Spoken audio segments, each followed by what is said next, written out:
झूठ की दीवार गिरी, पाकिस्तान ने खुद कबूली ऑपरेशन सिंदूर की मार। जिस हमले को नकारता रहा पाकिस्तान, वही सच आज दुनिया के सामने उजागर।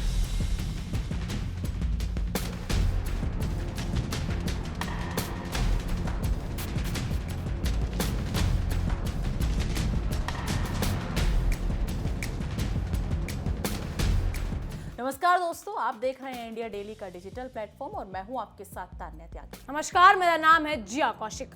दुनिया के सामने आज एक बार फिर पाकिस्तान की सियासी और सैन्य हकीकत पूरी तरह बेनकाब हो चुकी है। जब पाकिस्तान महीनों तक भारत की कार्रवाई को झूठ, ड्रामा और प्रोपेगेंडा बता रहा था, वही पाकिस्तान अब खुद अपने ही विदेश मंत्री के बयान से बेनकाब खड़ा है। साल के आखिर में की गई एक प्रेस ब्रीफिंग ने पाकिस्तान को अंतर्राष्ट्रीय मंच पर शर्मिंदगी के उस मुकाम पर पहुंचा दिया है जहां सफाई देने के लिए शब्द भी कम पड़ते हैं। इशाक डार का बयान सिर्फ एक स्वीकार नहीं, बल्कि पाकिस्तान के झूठ की पूरी इमारत को ढहाने वाला कबूलनामा था। जी हाँ, ये वही पाकिस्तान है जो कैमरों के सामने सीना ठोकता रहा, अब उसी कैमरे के सामने सच्चाई मानने को मजबूर हो गया है। बिल्कुल जिया, दरअसल पाकिस्तान के उप प्रधानमंत्री और विदेश मंत्री इशाक डार ने खुले तौर पर यह मान लिया है कि मई महीने में भारत ने रावलपिंडी के चकलाला इलाके में स्थित नूर खान एयरबेस पर सटीक हमला किया था। उन्होंने खुद स्वीकार किया है कि इस हमले में पाकिस्तानी सैन्य ठिकानों को नुकसान पहुंचा और वहां तैनात कर्मी घायल हुए। यानी जिस हमले को पाकिस्तान अब तक नकारता रहा, उसे आज खुद उसका विदेश मंत्री दुनिया के सामने सही ठहरा रहा है। सवाल यह है कि जब सच्चाई इतनी कड़वी थी तो पाकिस्तान इतने महीनों तक इससे भागता क्यों रहा? अब जब कबूलनामा सामने आया है तो पाकिस्तान की साख पर बड़ा सवाल खड़ा हो गया है। बिल्कुल, याद दिला दें, यही नूर खान बेस है जिसे पाकिस्तान अपनी हवाई ताकत की रीढ़ बताता रहा। यही वो एयरबेस है जिसे लेकर पाकिस्तान दावा करता था कि उस तक कोई पहुंच नहीं सकता। लेकिन इशाक डार के ये बयान ने साफ कर दिया कि भारत ने इसी सबसे सुरक्षित माने जाने वाले सैन्य ठिकाने को निशाना बनाया। ये हमला उस आतंकी वारदात के जवाब में हुआ जिसमें अप्रैल में पहलगाम में 26 निर्दोष नागरिकों की जान गई थी। भारत ने ऑपरेशन सिंदूर के तहत जवाब दिया और पाकिस्तान को साफ संदेश दिया कि अब सिर्फ बयानबाजी नहीं, कार्रवाई भी होगी। इसके बावजूद पाकिस्तान लगातार यही रट लगाता रहा कि भारत का कोई हमला नहीं हुआ, कोई नुकसान नहीं हुआ और सब कुछ फर्जी है। लेकिन अब पाकिस्तान की सरकार का सबसे बड़ा चेहरा खुद मान रहा है कि भारत की कार्रवाई ना सिर्फ हुई बल्कि असरदार भी रही। इशाक डार ने बताया कि भारत ने 36 घंटे के भीतर पाकिस्तान की सीमा में कई ड्रोन भेजे। उन्होंने आंकड़ा दिया कि 80 ड्रोन भेजे गए हैं, जिसमें से 79 को इंटरसेप्ट करने का दावा किया गया। लेकिन एक ड्रोन का नूर खान एयरबेस तक पहुंच जाना पाकिस्तान की तमाम सुरक्षा दावों की हवा निकाल देता है। बिल्कुल तान्या, अब जरा इस दावे को समझिए। पाकिस्तान कहता है कि उसने 80 में से 79 ड्रोन रोक लिए, लेकिन वहीं एक ड्रोन उसके सबसे अहम सैन्य ठिकाने को नुकसान पहुंचा गया। सवाल सीधा है तान्या, अगर एयर डिफेंस इतनी मजबूत थी तो एक ड्रोन कैसे बच निकला? और अगर एक ड्रोन बच निकला तो बाकी दावों पर भरोसा कैसे किया जाए? यही वो सवाल है जो अब अंतर्राष्ट्रीय मंच पर भी गूंज रहा है। पाकिस्तान की सुरक्षा तैयारियों और उसके झूठे दावों पर अब खुद उसके बयान सवाल उठा रहे हैं। इशाक डार यही नहीं रुके, उन्होंने ये भी बताया कि हालात की इतनी गंभीरता को देखते हुए 9 मई की रात पाकिस्तान की सिविल और सैन्य नेतृत्व की आपात बैठक बुलाई गई। इस बैठक की अगुवाई प्रधानमंत्री शहबाज शरीफ ने की।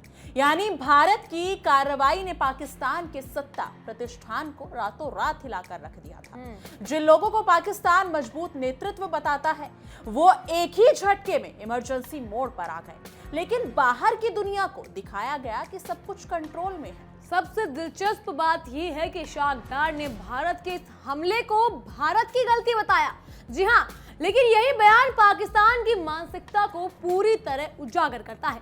अगर ये सिर्फ एक गलती थी तो फिर नुकसान और घायल कर्मियों की बात क्यों स्वीकार की गई? दरअसल ये पाकिस्तान की वही पुरानी आदत है, सच्चाई सामने आने पर भी उसे शब्दों के जाल में छिपाने की कोशिश।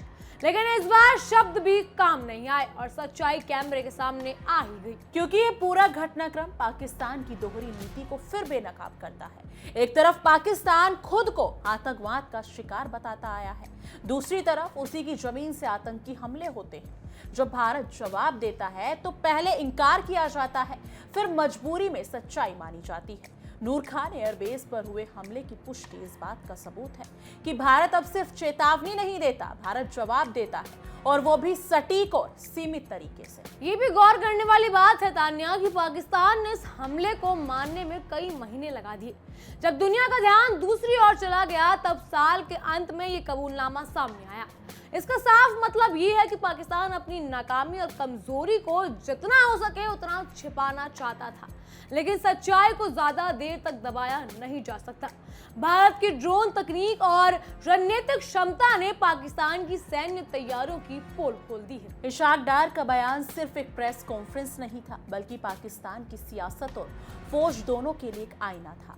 इस बयान ने दिखा दिया कि पाकिस्तान का सिस्टम किस तरह झूठ और इनकार पर टिका हुआ है। पहले कहा गया था कि कोई हमला नहीं हुआ, फिर कहा गया कि हमला हुआ भी है तो मामूली था, और अब कहा जा रहा है कि नुकसान हुआ है और घायल भी हुए हैं। ये उलझन ही पाकिस्तान की सबसे बड़ी सच्चाई है। भारत की तरफ देखें तो तस्वीर बिल्कुल साफ है। पहलगाम में हुए हमले की निर्दोष नागरिकों में मारे गए और भारत ने जवाब दिया। ये कोई शोर नहीं, ना कोई दिखावा। ऑपरेशन सिंदूर के तहत सटीक कार्रवाई की गई और लक्ष्य हासिल किया गया। आज पाकिस्तान का विदेश मंत्री खुद इस बात की पुष्टि कर रहा है कि भारत की रणनीति और संकल्प दोनों की जीत है। भारत ने साफ कर दिया कि आतंक और उसके सरपोस्तों की जवाब जरूर मिलने वाला है, क्योंकि पाकिस्तान आज जिस स्थिति में खड़ा है वहां ना तो उसके पास कोई ठोस सफाई है और ना ही भरोसेमंद कहानी। एक तरफ वो इंटरसेप्शन के आंकड़े गिनाता है, दूसरी तरफ नुकसान भी मानता है। ये विरोधाभास ही पाकिस्तान की सबसे बड़ी कमजोरी बन चुका है। दुनिया पाकिस्तान के बयानों को संदेह की नजर से देख रही है, क्योंकि जब अपने ही बयान आपस में नहीं मिलते तो भरोसा कैसे किया जाए। नूर खान एयरबेस पर हुए हमले की पुष्टि ने पाकिस्तान को उस भ्रम को तोड़ दिया है जिसमें वो खुद को अछूत और अजय समझता था। ये वही पाकिस्तान है जो भारत की आंख दिखाने की बात करता था, लेकिन जब जवाब मिला तो हकीकत सामने आ गई। आज पाकिस्तान दुनिया के सामने सफाई देता नजर आ रहा है और भारत अपने एक्शन पर चुपचाप खड़ा है। यही फर्क है दावे और दमखम में। इस पूरे मामले ने यह भी दिखा दिया है कि पाकिस्तान की सिविल और सैन्य नेतृत्व किस तरह एक दूसरे में उलझी हुई है। एक तरफ फौज, दूसरी तरफ सरकार, और दोनों के बयान अलग अलग दिशा में जाते हुए। इशाक डार का बयान इस उलझन को और गहरा कर देता है। ये साफ है कि पाकिस्तान की नीति स्पष्ट नहीं बल्कि मजबूरी से चल रही है, और यही मजबूरी उसे बार बार दुनिया के सामने शर्मिंदा कर रही है। कुल मिलाकर ये कबूलनामा पाकिस्तान के लिए एक बड़ा झटका है। नूर खान एयरबेस पर जैसे संवेदनशील ठिकाने पर हुए हमले की पुष्टि कोई छोटी बात नहीं है। ये पाकिस्तान की सैन्य तैयारियों, उसकी रणनीति और उसके झूठे दावे पर करारा तमाचा है। भारत ने यह साबित कर दिया कि वो अपने नागरिकों की सुरक्षा के लिए हर जरूरी कदम उठाएगा, और पाकिस्तान एक बार फिर सिर्फ बयान देता रह गया। बिल्कुल, आज स्थिति ये है कि पाकिस्तान अपने ही शब्दों के जाल में फंस चुका है। इशाक डार का बयान इतिहास में दर्ज हो चुका है और अब उससे पीछे हटना नामुमकिन है। ये बयान बताता है कि भारत की कार्रवाई असली थी, असरदार थी और पाकिस्तान को हिला देने वाली थी। दुनिया ने देख लिया है कि सच्चाई आखिरकार सामने आ ही गई है, आ ही जाती है, और पाकिस्तान एक बार फिर बेनकाब खड़ा नजर आता है। इस मुद्दे को लेकर और इस बयान को लेकर आप क्या कुछ कहना चाहते हैं? क्योंकि अभी अगर हाल ही के बयानों पर नजर डाला जाए तो वहां के खुद के अधिकारी ये स्वीकार कर चुके हैं कि भारत ने हमला किया था और इनके देश को नुकसान पहुंचा है, ठोस पहुंची है। लेकिन इससे कुछ वक्त पहले वहां के खुद के अधिकारी ये बयान दे रहे थे कि भारत की तरफ से कोई हमला ही नहीं हुआ है। तो वहां के अधिकारी खुद में ही कंफ्यूज नजर आ रहे हैं। आखिर उनको विदेश में या फिर बाकी मुल्कों पर या फिर कह ले यूएन में जाकर क्या कुछ बोलना है, क्या कुछ सच बोलना है और क्या कुछ झूठ बोलना है। इस मुद्दे को लेकर आपकी क्या कुछ राय है? कमेंट सेक्शन में अपनी राय जरूर साझा कीजिएगा। बाकी देश और दुनिया की तमाम बड़ी खबरों के लिए देखते रहिए इंडिया डेली और हमारा खास शो तहकीकात, हर खबर की तह तक।